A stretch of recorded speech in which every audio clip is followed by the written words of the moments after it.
This episode of the Nerf Herder Council is brought to you by Audible. Visit audibletrial.com/NHC for your 30-day trial and a free audiobook download.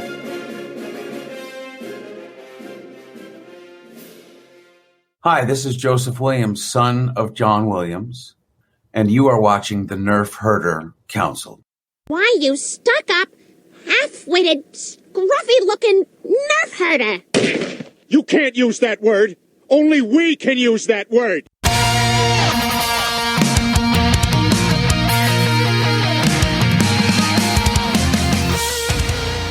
You're tuned in to the Nerf Herder Council, your source for Star Wars opinion, conversation, and debate. Featuring your hosts, JT. Stormtrooper armor deflects everything except Orback hooves. They're like a horse version of Thomas the Tank Engine. AJ. Yeah, Rebels is a lot like our show, where we think we have a good idea and then it just fails in execution. Steve. The vacuum of space does crazy things to your beehole out there, man.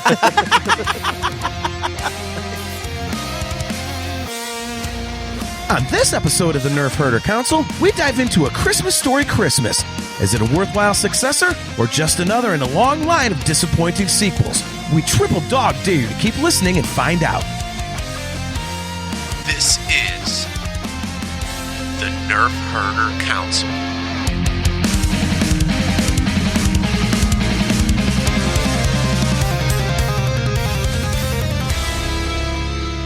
What's up, everybody? Welcome to another episode of the Nerf Herder Council. I am your host, JT. We are live on Facebook and YouTube. We're live at those locations every other Wednesday at 8:15 p.m. Eastern Standard Time. If you are watching on YouTube, please click that like button, click that subscribe button, and smash that notification bell so that you're notified every time we go live. For example, this coming Monday, the day after Christmas, we are going live to explain to you, our trusted and valued viewers, why Die Hard is not a Christmas movie. So, again, make sure you click that notification bell so that you get notified every time we go live. We are brought to you by Audible. Go to audibletrial.com/NHC for your 30-day trial and a free audiobook download. And don't forget that you can get customizable Nerf Herder Council swag at shop.nerfherdercouncil.com. Without further ado, let me bring on my esteemed co-host, who is looking much more festive than I am, my brother AJ. What is going on, man? I'm in my typical Nerf. I'm good, but I'm in my typical Nerf Herder Council getup, and you're all Christmassy, like all Christmased up to the nines, man. I failed. Yeah, you know, it's Christ's birth, but you're celebrating a funeral, it looks like. What the hell? It's my favorite podcasting hat and shirt. And I actually don't have any Christmas stuff. I realized that when I was looking around today. I was like, I don't have like an ugly sweater, a cool t-shirt, like a hat. Like I don't have Christmas stuff to wear. So I just went with my usual. Well, this Santa hat here has been sitting in my closet for a year or two now. I don't know, a long time anyway. I had to pull the tags off it to wear it tonight because, it's not one of those hats you really have much occasion to wear. So congratulations. I got a Star Wars Santa hat now and it's Return of the Jedi themed. So it's working on multiple levels here. We're doing great tonight. Buck Schroeder is tuning in. Thanks for checking out the show. He says, who the hell are you? He's like, what the heck? That's what you get for randomly friend requesting somebody, Buck. You get excellent content like this on your Facebook page. So yeah, dude, I am really looking forward to this one because, full disclosure, I really want to talk about A Christmas Story Christmas, but A Christmas Story, the original, is by far my favorite Christmas movie. So, unlike Die Hard, which is not a Christmas movie, tune in this coming Monday as we discuss that.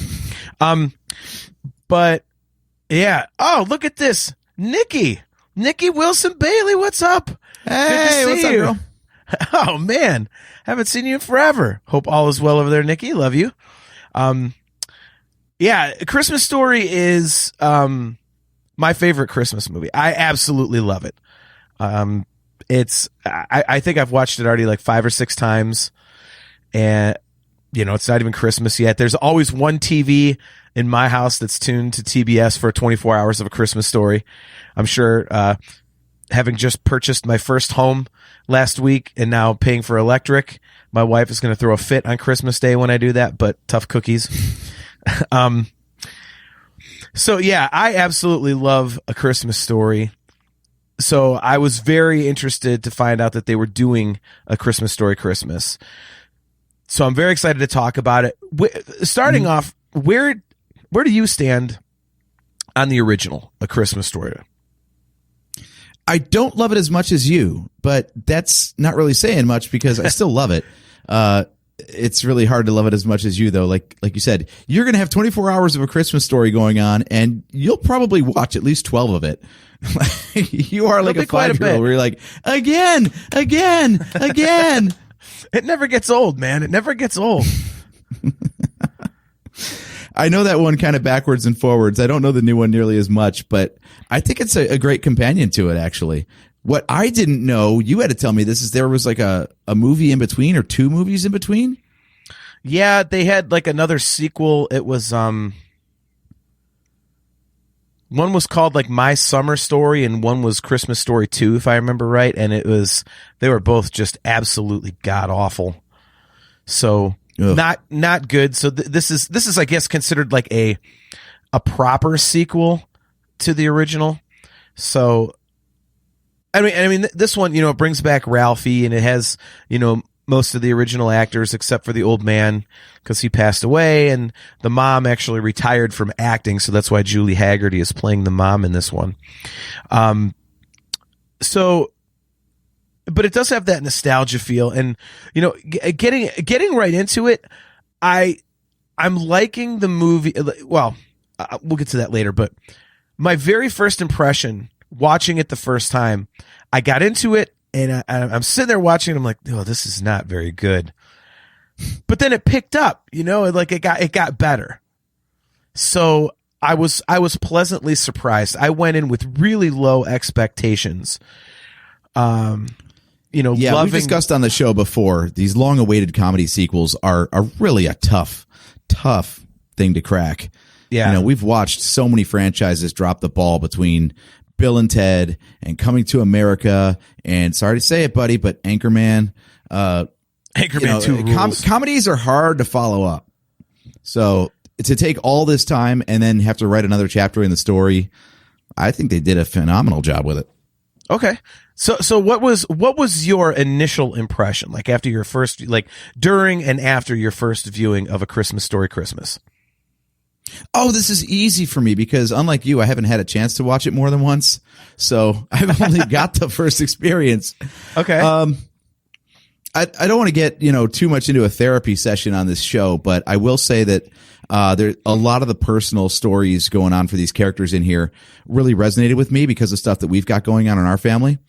Okay. Yeah. I love how they still worked in the character of the father, even though the actor isn't around to play him. Yeah. Like he still felt like central to the story, and the characters even said as much. They're like, yeah, it feels like Dad's still here. And it really did. It was really cool that way. Yeah. The same way we go through Christmases and we can remember people that we've lost in our family. But, when we sing E Compare at the DeRosa Family Christmas, or, when I go and read A Christmas Carol to myself, I'm thinking of all the people that aren't there at the time or aren't here anymore at all. But, it feels like they're still there anyway. Yeah. Yeah, I would completely agree with it. I think they did an excellent job, first of all, with the nostalgia of it. And they, the first review that I read before I watched the movie, the reviewer was complaining like, oh, they just basically rehashed the original. And not true. You know what though? After watching it a few times, I could see why they would, and they really like laid it out as to why that was. And, they had the flashbacks and, all the callbacks, like when he's bribing the editor and he gives him, the candy thing or whatever. And the guy opens the drawer and there's all that crap in there. It's like, that's like, the teacher in the classroom in the original stuff. So they had all that stuff, but I think it was done tastefully. And I don't think you could do this movie without that. You know, like, I mean, if you're coming to watch a sequel to a Christmas Story, I mean, it's a very beloved movie. Like, I mean, like I just said, it's my favorite Christmas movie by far. I watch it year round. I love it. And, you know, if you're going to tell me, hey, here's a sequel, okay, and Ralphie's the main character, okay, well, I'm instantly going to go, okay, where's Flick? Where's Schwartz? You know, are they going to have Scut Farkus? You know, are they going to have Grover Dill? Like, where's the old man? Where's Randy? You know, that's what you want. And they gave it to you. So right off the bat, you feel like you're in that universe. And even though it was derivative of the original, I don't think you can do it without it because it was such a unique movie. It's not just a paint by numbers A to B comedy about Christmas. Like, it's very weird, you know, with it being told by a narrator and, you know, the little kid flashbacks, you know what I mean? It's like, to me, that's what makes it so endearing, is the fact that you experience this. Like, yeah, when I was like 12 years old, 11 years old, this is what Christmas was to me. I was that excited. You know, I wanted that, the holy grail of presents, you know, like, so I think you have to get back into that environment, or else it just, why even do it at all? You know what I mean? Does that make sense? Oh, absolutely. Like you said, the tone was established in the first movie. And you got to stick to that formula somewhat, because you can't change it up, especially in a comedy. Like, you know the style of humor that you're in for, and you've got to stick to it. It's like, you know, we both enjoyed Ghostbusters 3 or Ghostbusters Afterlife, but yeah, I had a hard time getting into that for a while because I went in there expecting an Ivan Reitman movie, and his son doesn't really make movies in the same way. So I'm like, I'm seeing all the Ghostbusters things, but I don't feel like I'm watching a Ghostbusters movie right now. The tone of it. Whereas yeah. This one, well, it leaned in a little too hard to start, but then it just felt right after a while, you know? Yes. Yeah, that's what I meant. Like, that's a great way to phrase it, because that's what I was thinking when it first started out. I was like, ooh, I don't know about this. But then probably like 20 minutes in or something, it really started to, I hate using this term. Cheers. Eggnog. Oh, cheers. White Claw. But it's lime, so it's green. So, yeah, I mean, it really, again, I hate using this movie reviewer term, but found its footing. You know, because at first I was like, oh boy. God. And then Look at that glass now. Sorry. that's got to be healthy for you. Yeah, right. Riveting audio for our audio listeners. Yeah. Liquid lard. That's what I'm drinking. Yeah, like I said, it's just like it started to get better, and I was, you know, like I said at the beginning, I was going, I don't know about this. Mm-hmm. But then as it started getting more into it, it started to really kind of flow, and you got more into it, and, you know, especially, you know, it had those, again, with the tone, it had that kind of ridiculous feel to it, you know, like when he first goes to Flick's bar and the phone rings and all the guys are like, oh my God, like, you know, what if it's their wife calling him at the bar, you know? It's like, and you get the town drunk or whatever, like, who used to be the quarterback, and that guy's a trip and he just looks ridiculous. So you had that going on. And, you know, again, like pretty early on, they introduce, you know, you bring back, excuse me, Flick and Schwartz, which, I mean, that's just, I mean, right there. And then, you know, it's just like, and they, you know, it sounds stupid, but they share that big hug after, you know, Schwartz is doing the I don't know what the game's called, but that shuffleboard thing, the you know, it's called shuffleboard. Yeah, it's really confusing. Oh, okay, but yeah, so he's playing shuffleboard, and then they see Ralph and they're like, Ralphie, and they have that hug, and you're like, oh man, they're back together. But then they make it adult. You know, you've got them all like drinking together, and then he ends up getting hammered off his ass, and he's got this stupid list sitting next to him, all hungover in bed, facing the wrong way the next morning. You know, like, and you know, it's just that's what you were hoping for, is like to see the three kids back together. So, yeah, I was really happy that it got back into it, and you know, again, I can see where that reviewer was saying that it is kind of a ripoff of the first one, but I don't know where you stand. I don't think you could make this movie without doing that. Where do you stand on that? Can you remember the specific points that the reviewer said it was a ripoff of the first one? Because I think maybe the overall structure, but as far as like the plot itself, I don't think it's a ripoff at all. Well, okay, so they've got the car that doesn't work, so that's a thing. There's he named a bunch of them, and like the flashbacks. It's the same type of a thing. They kind of follow the same narrative, and even to the point, they've got Ralphie and Black Bart in the one. You've got the bullies. It's you got the triple dog dare thing with this one is with the ramp instead of the the flag polling, and it's just like it kind of revisits the old bits but modernized. And I mean, I get it, but I'm not opposed to it, and I don't think it stands out like something like Episode 7 ripping off A New Hope like that. It's on screen. You're going, dude, this is Episode 4. Whereas I think when you're watching this one, you're just like, okay, it's Ralphie having adventures again.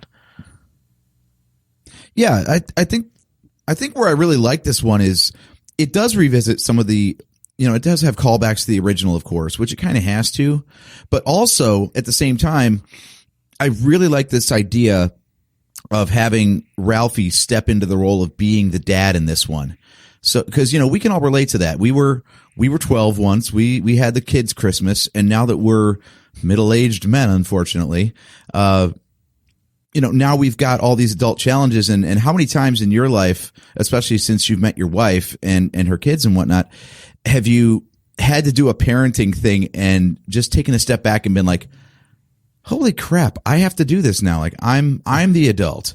Yeah. It's a weird changing of roles like that. And so I loved seeing, this kid that I watched in this movie now being my age, dealing with things that I could relate to at my age now.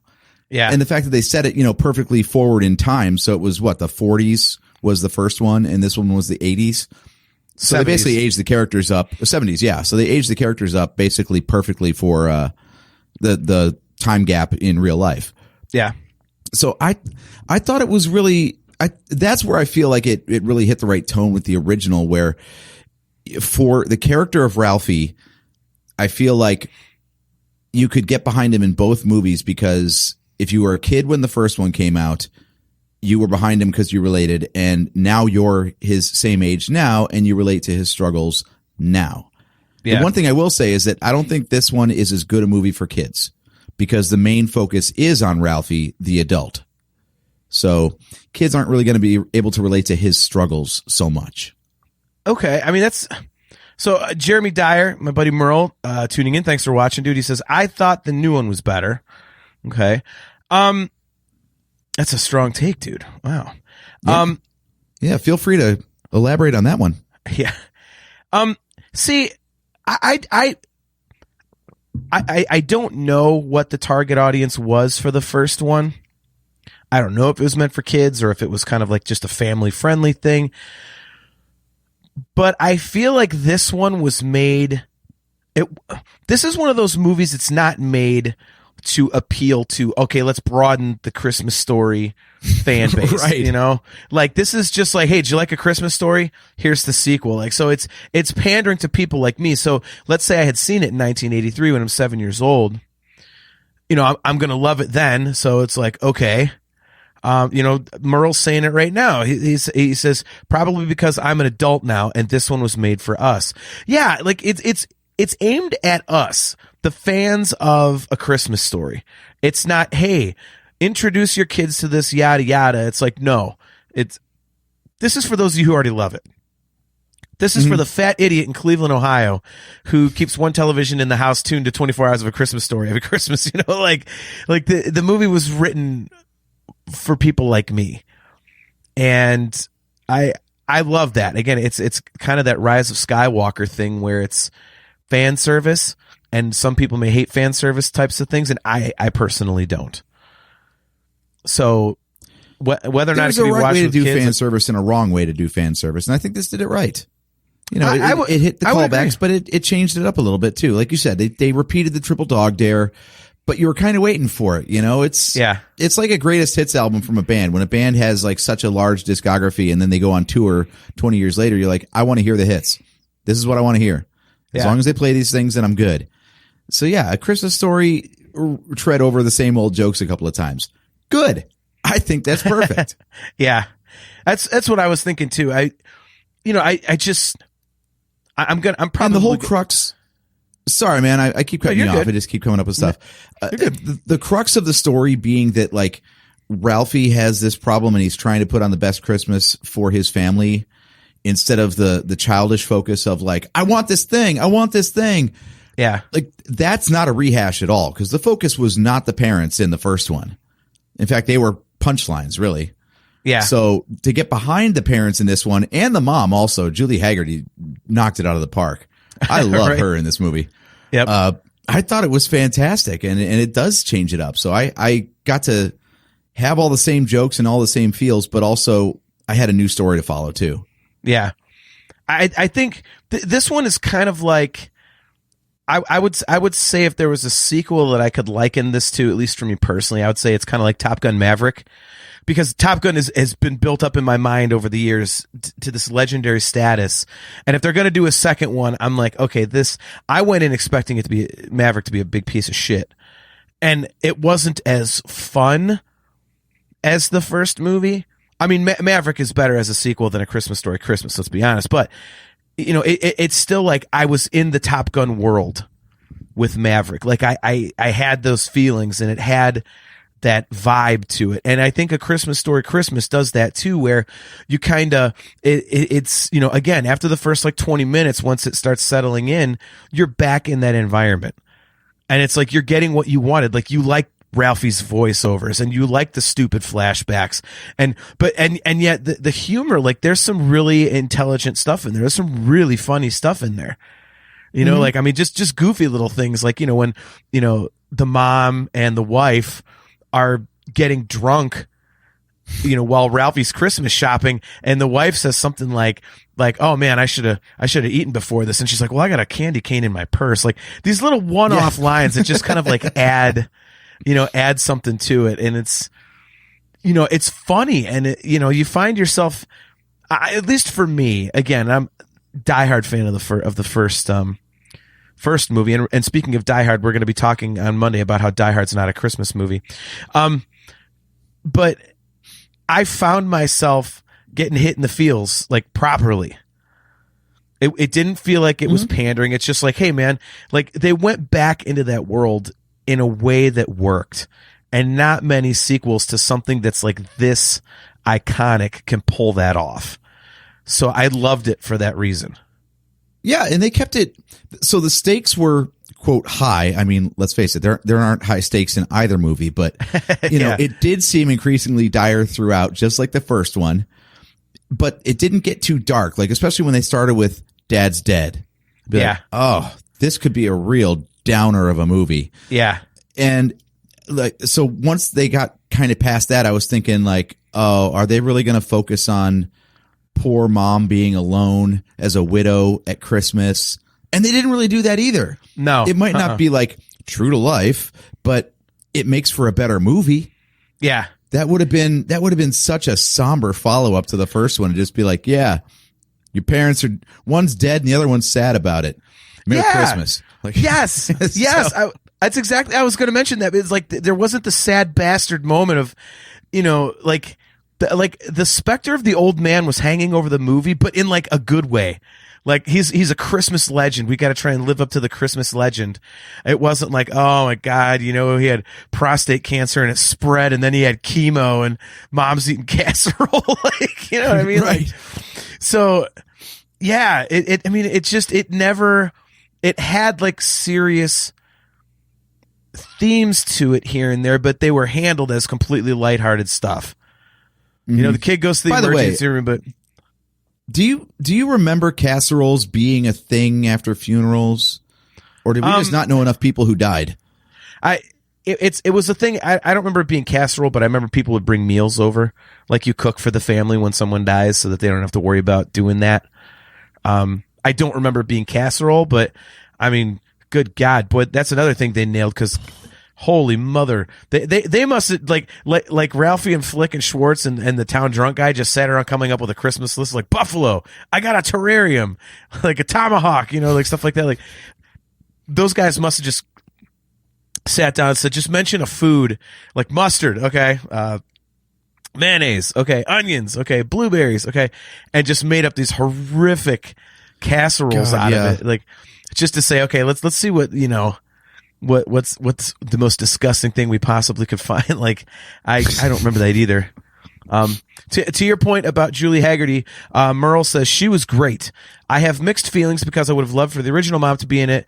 I was upset she decided to stay retired, but as you said, Julie Haggerty crushed it. So, yep, totally agree with you there, man. Yeah, like the movie never gets heavy. And I think that's one of the reasons that it works is that they, again, and maybe this could be something you could accuse it of being a rehash by doing, but it doesn't get heavy. Even though, when you grow up, man, things get serious and things aren't as fun. And this movie, like you have like the adult themes of fatherhood and, losing a parent and stuff, but it doesn't grow up. It's still in that vein. And it's like, look, man, people are here to watch A Christmas Story, not to learn life lessons. It's like, it's an homage to Christmas. It's an homage to the first movie, and it's an homage to The Old Man. And I mean, even to the point where you notice in the attic with all the old crap laying around, they show the BB gun once, and it's like all dusty, and then they show the leg lamp. It's all like they didn't even do that. Like, oh, we're gonna go get the leg lamp, and it's gonna be this freaking the center of the room again. It's like, no, they were just like, yeah, that's times have changed. And as much as I would have loved to see it like that, I think to your point, and I have a feeling you're going to agree with this, that would have been too much to go, hey, here's the leg lamp, here's the bunny suit or anything and everything like that. It's like, but they didn't. So you had to have loved that. Yeah, exactly. Like your Force Awakens comparison. They just had the things in the background. If you saw them, you saw them. And if you know, you know. It's not Finn holding up the training droid in front of the camera like, see this? Remember this? Okay, I'm going to put it down now. That's the Death Star. No, bigger. Right, exactly. The other thing that I loved about it was that we know this too. Like, we've got a podcast, and I'm looking like a friggin' moron over here in my gingerbread hoodie and a Star Wars Santa hat, right? Right. Like, just because you're, quote, grown up doesn't mean you're all grown up. Like, you still got that inner kid in you. Yep. So for Ralphie to go home to his hometown and immediately kind of regress to like childhood behaviors with his childhood friends, absolutely true. Yeah. Absolutely true. When we get together with the Dixons, we're a bunch of morons. Yep. We're not a bunch of responsible 40-year-olds. Right. Yeah. All right. So Merle has a question. He says, were you like me and thought during the scene when the trunk opened and thought did you think the kids were going to see the presents? I did not. I was actually, that part bummed me out because the movie was light and happy and everything's going on. And then all of a sudden the trunk, I was like, okay, there I'll leave. Like, shit, what's going to happen here? So I was like, damn, here comes one of the bummer parts of the movie. So, I didn't think they were going to see them necessarily, but I figured something bad was about to happen. So yeah, I was watching that scene, and when the trunk opened, I figured they would be gone. But just like you root for Anakin to not turn to the dark side in episode 3, I was like, please have it turn out that they're all there and it was just a fake out. Like, don't. Right. No, man. Oh. Yeah, it's like you're so invested. You just want it to keep rolling along. Like, oh, they got the presents. It's a good Christmas. Funny, hilarity ensues. Yeah. Like, I was like, damn it. All right, I guess they got to have some sort of, strenuous situation, in this. I guess. Right, like, and not a Clark Griswold where it just goes flying out the back because he's a moron. Right. Oh man, what did you think about their handling of Randy? I thought it was fine. I mean, Randy was not like a main character in the first one anyway, as much, he was in this one less, but it wasn't like, Randy only had a couple scenes where he was really kind of featured in the first one. So, I didn't It didn't bother me. What I did think was awesome though was, the one main scene he was in where he was like calling home from India, and he's like, "Oh yeah, I'm at the airport now," like adult Randy. But then Ralphie goes into Big Brother mode, like, "Oh, she got out of bed and she said one word." Randy. He's like, "No, Ralphie, no." Like, "She ate something today. Half a cracker." He's like, "A cracker?" Like, and he turns into like a little kid. So they had that kind of relationship. I was like, that is awesome. Like that's one thing, dude. Like, I've seen it now 3 times, and I've enjoyed it more each time that I've watched it. And I think it's because it's coming, so you're kind of noticing more things rather than the surface viewing that you give it the first time or even the second time. And just the way that they handle the stuff is perfect. I mean, it's like this. Okay, well, Randy's really successful. Okay, cool. But then when it really comes down to it, he reverts right back into the Randy that we know. Come on, Ralphie. And I loved it, man. I loved it. So dude, by the time he showed up at the end, I wasn't expecting it. I had forgotten about him. Yeah. When they pull the whole like, "Oh, he's in India," I'm like, well, that's how they write out that character. Okay. Yeah. On with the story. But yeah, I'm glad that they did that though, because especially with the focus of this one being on Ralph. Do we call him Ralph or Ralphie? I mean, Ralphie. He's a grown up in this one now, so he's Ralph. No, he's Ralphie. Okay, fine. He's Ralphie. So focusing on Ralphie and his family, I feel like if Randy was in it and it became like a brother thing instead, I don't think it would have hit the same, Yeah. No, I agree. I completely agree. I just, again, I love how they handled it. It was, again, something they go back to that just makes it feel like, yeah, this is what I came here for. And, the over dramatic Ralphie on the phone, like, "She ate half a cracker." Meanwhile, he's waving down the hall. Mom's waving back like, "Hey, what's going on?" Like, right. I mean, it's just, it's done so well. And, even to the point, like the ending, like you get to the end of this thing and, it's the end of 2 movies really. And when the whole thing turns into this giant get together, it's like, okay, this is like the meaning of Christmas right here. It's like, you get all your friends and family together and you just have this, it was so cool. And then for the whole thing to be, basically centered around, you had the feel good thing of Ralphie publishing a story, after getting turned down all the time. But then it's the old man, like the old man kind of made that Christmas after all, it was like he was still there and his spirit kind of, so it was like, it gets better and better as I watch it because you notice these little things. And yeah, even that ending was a swerve for me, which I loved. Like, yeah. I thought the way they were going to resolve it was just that Ralphie learned a lesson that being a writer wasn't everything in life. So for him to actually like pay off and be a writer in the most unexpected way, I was like, sounds cheesy, but that's just delightful, right? I mean, it's just a feel good moment. Yeah. Like, oh my God, he actually like got something positive. He had to write this memoriam for his father, and that ends up being his best writing. So you take this like dark event, and it turns out to be like this great catalyst for him and his family. It's fantastic. Yeah. It's the whole thing just hits all the right notes, and especially, and maybe I'm partial to it because I went into it expecting nothing. And I got something. Maybe that's why, because it's just like, oh my God, this is actually like not only like tolerable, but it's actually pretty good. It's one of those few sequels I could think of that actually kind of nails it. Like, I mean, dude, something like Coming to America. I mean, it's that iconic, and it doesn't have the vibe. It does like, it's like it sounds stupid to say this, but they curse one time. I mean, part of the humor of Coming to America was the vulgarity of some of the jokes, and they had none of that in the new. And it was just like all soft and family. It's like, what?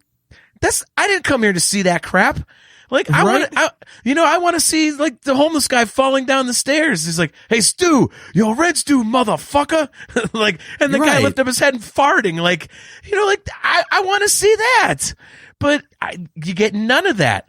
That's why as much as people shit on Bill and Ted 3, at least they tried to make it like a Bill and Ted movie.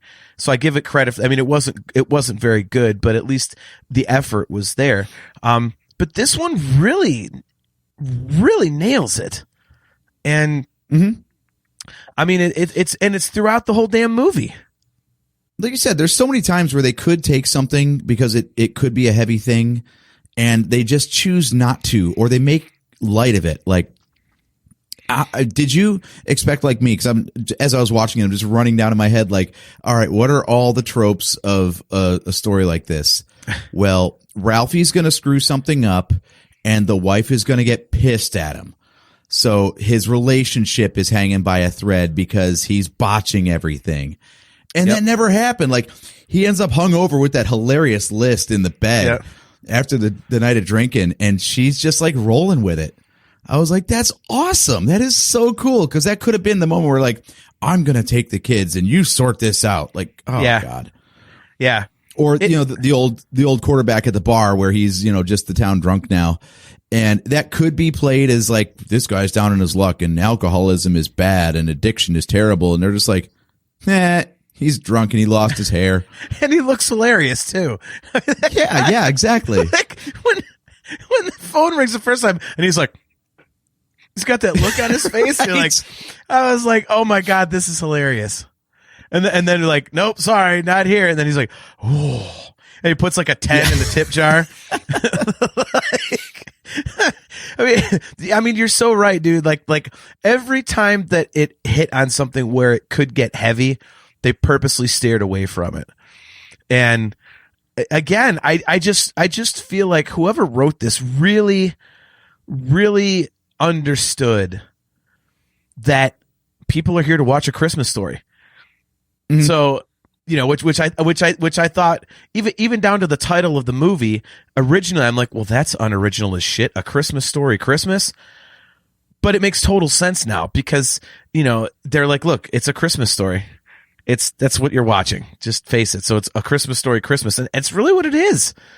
And I mean, it's, again, I can't wait to rewatch it because it's just so enjoyable. Like, I mean, I seriously might tonight go watch both of them back to back, like just to see what it feels like to get into the first one, and then when it's so fresh on your mind, to just fast forward 30 years and see what's going on in the second one. Like, again, I can't say enough good things about it. It's not a perfect movie. I wouldn't say it's great. I might change my mind down the road because it is growing on me.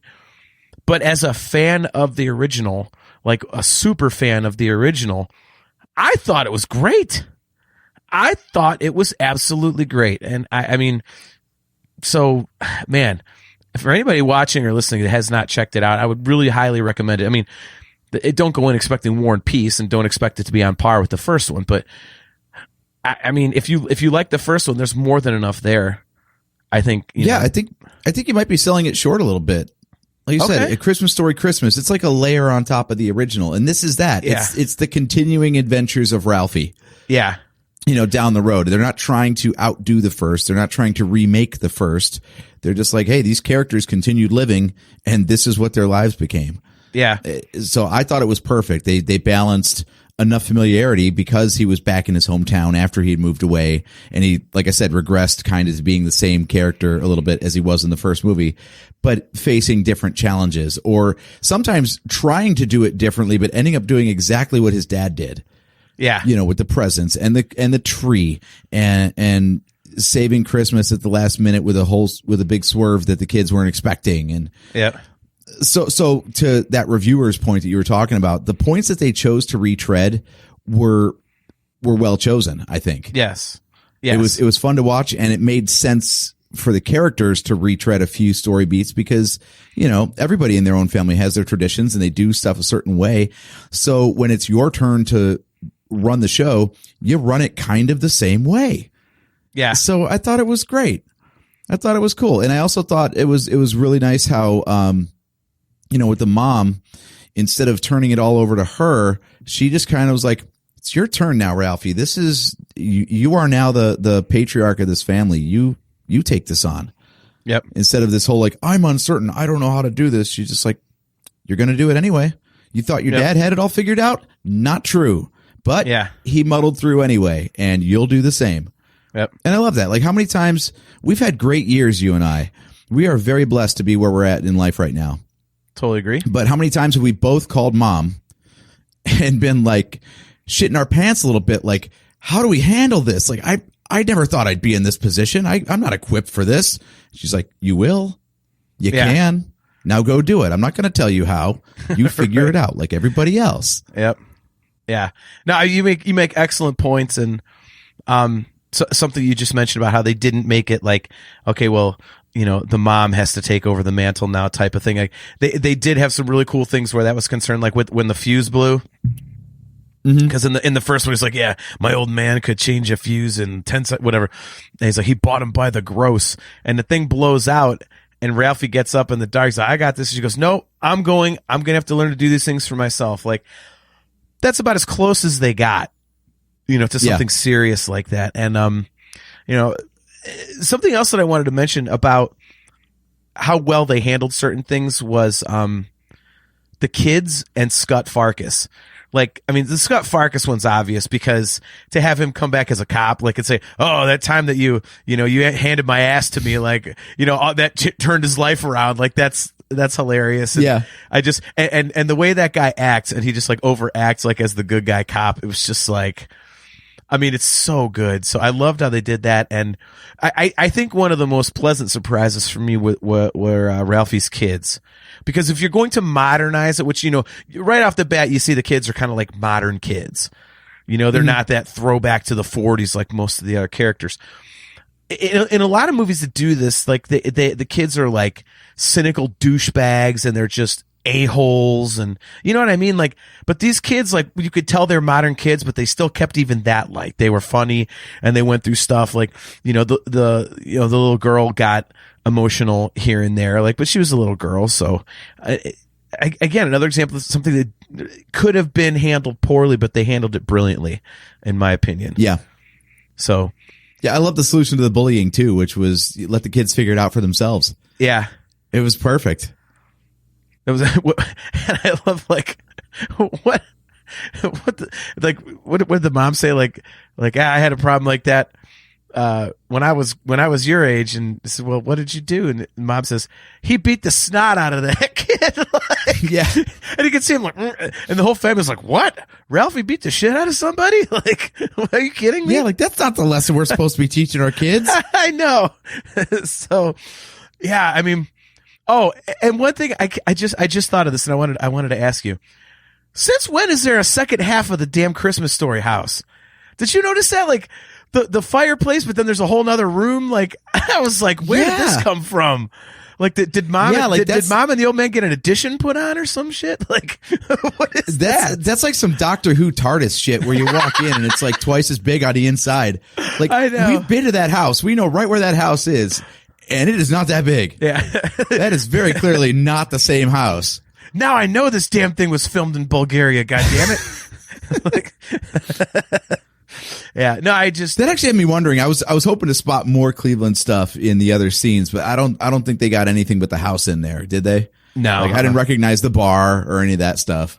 No. I also forgot. This is how infrequently I watch it compared to you. I forgot in the original that it wasn't set in Cleveland. No, the scenes are so iconic with Public Square and Higbee's and all that sort of stuff. And to find out, oh no, Cleveland's just standing in for where in Indiana, you said? No, it wasn't even filmed in Cleveland. The house part was, but yeah, no. I thought that was Public Square in the original. Nope, it was not. It's famous. That's why they call it Cleveland Street, though, because the house is obviously in Cleveland. But no, it was not filmed in Cleveland. Yeah, it's Homan, Indiana. If I have my spelling right, I think it's Hohman. I think, but God, that place is probably not even real. Right. So yeah, can't trust anything anymore. Yeah.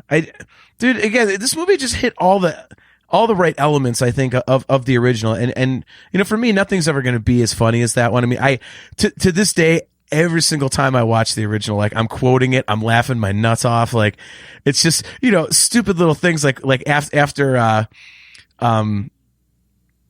Flick puts his tongue on the lamp pole, and he's sitting there with the bandage around his tongue in the classroom, and she's like, "Don't you feel bad for poor Flick?" And he's sitting at his desk making that look like, like all sad, like little things like that. And you know, like he's got his damn tongue stuck to there, and he's like, "Well, you come back." He's like, "But the bell rang," like, and you're like, and that is like how a kid would react. It's like, well, shit, the bell rang. I'm going to get in trouble. Like, you know, so. Yeah, like, that's the worst thing ever. Forget about the frostbite on the tongue and everything. I might get in trouble. Right.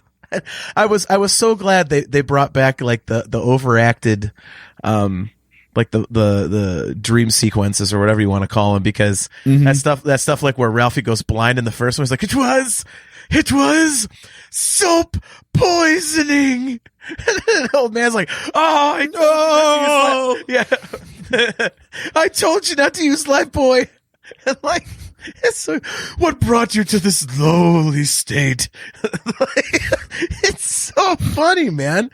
And just the old man is so hilarious.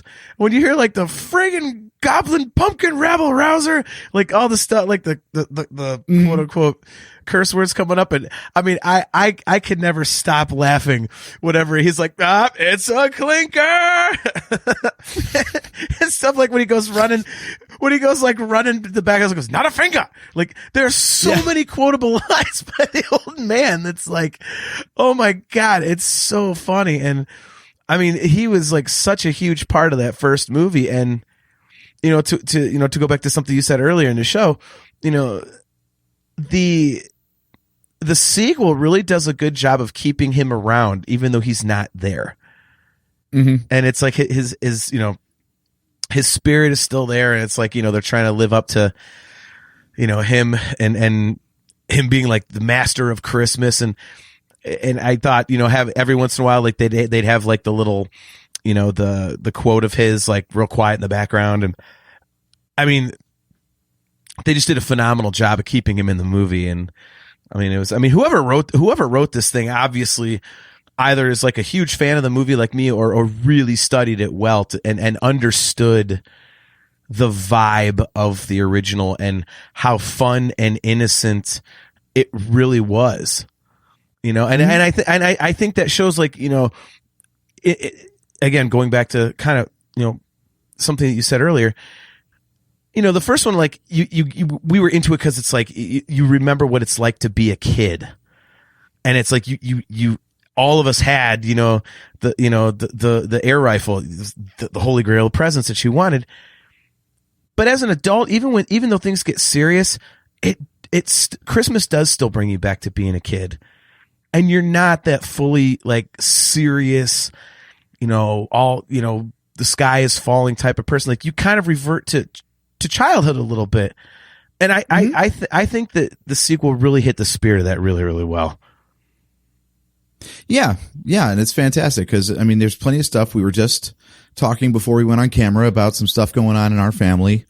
And, you know, some people are choosing to dwell on the negative, but there's still so much. I capped the phone call off with, well, you know, we've still got each other to see on Christmas, and that's something to be grateful for right there. And that's always my thing. Whenever people are getting sad around Christmas, I'm like, man, this is a time of year where, like, between Thanksgiving and Christmas, it's just a month and a half of counting your blessings. And I love that, like, you know, instead of trying to make some big dramatic statement about Christmas, it's just, no, remember the lighthearted thing that you enjoyed back in the day? Well, here's more of that. Yeah. It's like, have another slice of pie. It'll make you feel better. Like, yeah, that's exactly what I want, because it's way too easy as adults to be focusing on all the stuff that's not going right or that you wish was different or better. So to have a movie like this come along and just hit all those notes to send you right back to that happy childhood memory that you have of it. Love it. Love it so much. Yeah. And I think, and a lot of people complain about movies that kind of rehash the first one or the second one, like where it's like, okay, it didn't expand, it didn't add anything to the lore. It's like, but I think in a movie like this, like if you were to get something different, you would not enjoy it. Like that's not what you're here for. Like I said, they tried A Christmas Story 2. It was abysmal. A Summer Story was even worse. And if you're sitting down to watch this, the whole point is that you want A Christmas Story. And they're like, well, here you go. Like, we're not breaking the mold. We're not changing anything. It's just like, hey, it's Ralphie, but he's a grown up now. So, yeah. It was really cool. And it was, and again, it's so weird because like it's taken me multiple viewings to kind of get to that point. Cause at first I was like, yeah, it's okay. It's pretty good. I got into it, but it's like, as you watch it more and then watch the original a few times, you really understand what a great job they did with this movie. And, to bring things full circle, like I said very early in the show, it's the tonality of it. I can't think of another sequel besides something like Star Wars, which is its own universe. But, it's hard to think of another sequel to such a classic film that feels pretty much exactly the same as the first one. Something always changes, especially when you go, 40 years between, between making these movies. Like, and it really didn't. It's a tough balancing act, right? Like you can't make the exact same movie because people will, revolt against that, but you can't stray too far from it because otherwise it's not the same movie and people are going to revolt against that. Yeah. So to put this out there and be like, okay, we're doing a 40-year ago period piece the same way the first one was a 40-year ago period piece, but we're doing it 40 years later.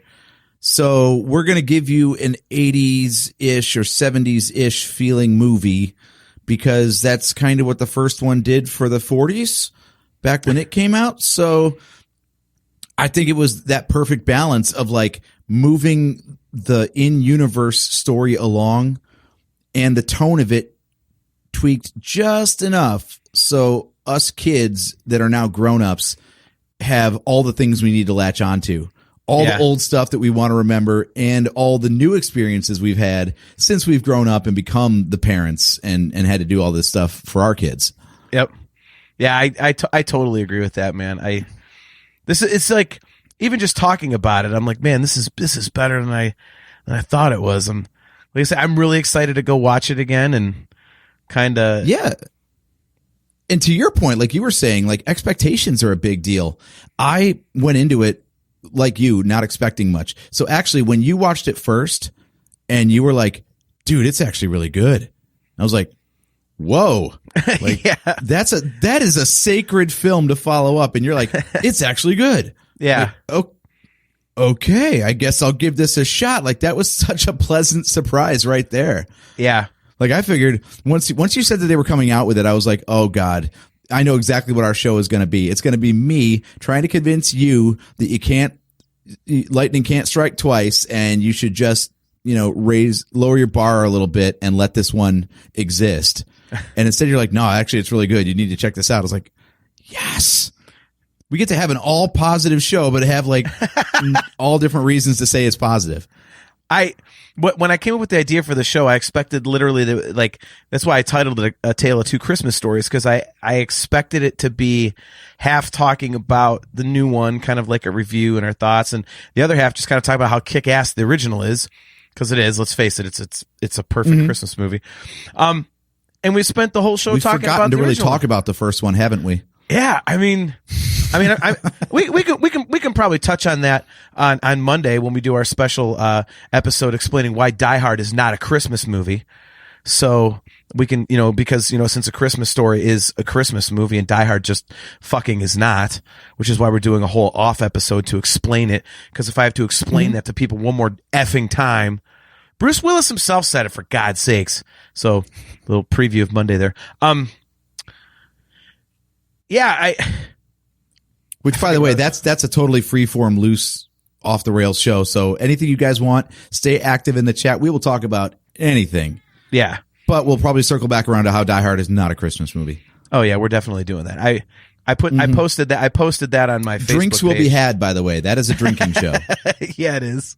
Hey, I I'm got off a 12 work pack for of 2 hard weeks. Mountain Dew just waiting to be cracked open. Man, you're into that stuff. This is like It's only the second pack I've had. my cat is going crazy. Apparently, he's all about this movie too. He's over here just not leaving me alone. He's probably on audio in the replay, but yeah, but I mean, getting back to it real quick, and it's just like you said, the expectations were. I honestly expected like the biggest piece of shit ever, and again, the first time, I was like, okay, well, it's pretty good. I like it, and it's one of those movies that it just keeps growing on me the more I watch it. So, and it's exciting for me because now I can add this to, my Christmas as I hiccup, my Christmas tradition, because, now that I own a home, just closed last week, I'm going to be doing Christmas stuff. Like I haven't had Christmases like properly in 20 years or something. And I told my wife, I said, we're doing this. We're getting the tree. Case in point with Christmas Story, I'm buying Real the tree? most she wants the fake tree. So Divorce. yeah. Well, what are you going to do? I can't really complain because she's not giving me any crap for spending $700 on the most deluxe leg lamp there is with the wooden fragile crate. So yeah, I'm doing that. And like I say, I always keep 24 hours of a Christmas Story going on one TV all day on Christmas. And now leading up to it, I have 2 movies to watch. Yeah. So I don't, So before we get out of here, I have one more question about that. okay. TBS runs 24 hours of A Christmas Story. Or is it TNT? I forget.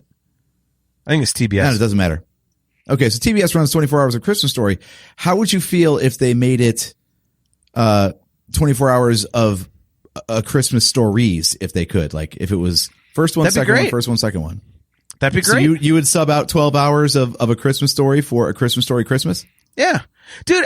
So me having it on the television, like I don't sit there and watch it. To me, it's one of those things. It's like it's Christmas, and if my favorite movie can be playing on a loop the whole damn day, that's what I want. And I'll come in and out of the room, and there's always a joke. Like that movie is funny all the way through, and so I could just walk in the room, and there's it might be the end of the movie with the Bumpuses eating the turkey. It's like, son of a bitchin' Bumpuses! like the old man shrieking like that. And like, it could be that, it could be right at the beginning, that stupid stocking cap and that dumb round face, I just walk in the room here and there, and there's A Christmas Story. And to me, I'm like, okay, it's Christmas. Cause it's like Santa Claus for an adult. Like, it only comes around once a year. So if I walk into the room at any given time and I see A Christmas Story, no matter what I'm doing, that means it's Christmas. So Yeah. if they're going to add the second one and just have it be like, A Christmas Story and then A Christmas Story, Christmas, like, and just do it like, back to back to back all the time, like, hell yeah. That just adds to the tradition. And isn't that what traditions are about? Is like, you have them, but part of the fun of Christmas is enhancing them for another generation and adding to them and expanding them. And that would really be like the spirit of Christmas, to add the sequel to it. Don't you think? Yeah. Like you said, traditions evolve over time. That's what the great thing about them. I can't think of a better way to get the hell out of here. So why don't we wrap this show up? We've got our December 26th screw around episode with Die Hard is not a Christmas movie. And we've also got, I'm going to try a New Year's live stream of Lego building of I don't know what, because I'm going to the Lego store that morning to see what's new and what I can get my hands on. So we got a lot of fun stuff coming up, don't we, buddy? Yes, it is. It's definitely going to be cool. Your WTF Fridays with, which this one would be what, WTF Saturday at this point, correct? 'Cause Monday. Wait, New Year's Day is when? You're doing it on New Year's Day? Sunday, right? Yeah, that'd be a Sunday. So WTF Okay. Sunday. And then, this coming Monday here in just a few days, we're doing kind of an off show, but I'm going to be promoting it everywhere. And I've been arguing with a lot of my friends about why Die Hard is not a fucking Christmas movie. And so I was like, screw this, I'm taking it to the show. So it's happening. And I'm going to explain in detail why it's not a Christmas movie. It shouldn't need explaining, but we will explain it. And then just talk about whatever the hell we want to talk about and have some drinks. So it's definitely going to be a spirited episode. So I see that works on a couple levels. Spirits, I get it.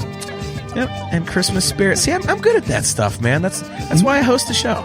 So, so before we get out of here, dude, thank you for letting me pick this topic, because pontificating about one of my all-time favorite movies, I never get to do that. So doing it on our show is really cool. So thanks for going along with the topic idea.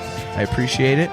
And to all you guys watching the show tonight, tuning in, and all you guys checking out the audio version, thank you for checking it out. We hope every single one of you guys has an incredibly Merry Christmas or a Happy Holiday, whatever you celebrate. Hopefully it's wonderful for you guys and your friends and family. So, remember, if you're watching on YouTube, click that like button, click that subscribe button, smash the notification bell.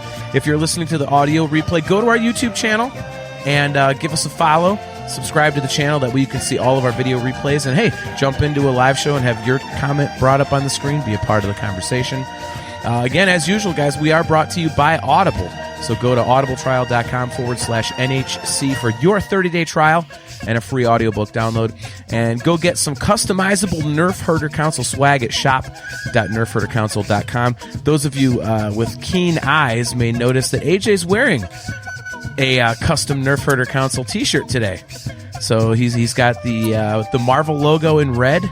So that's pretty cool. You guys can do that. There's any number of colors and designs and items that you can customize. So go get that for yourself. It looks great. And we will see you guys on Monday, December 26th at 8:15 p.m. Eastern Standard Time right here on YouTube and Facebook as we explain to you, we educate the masses as to why Die Hard is not a Christmas movie. And guys, we'll see you on Monday. And until then, very happy holidays from AJ and I. Love you, appreciate you, and we'll see you next time.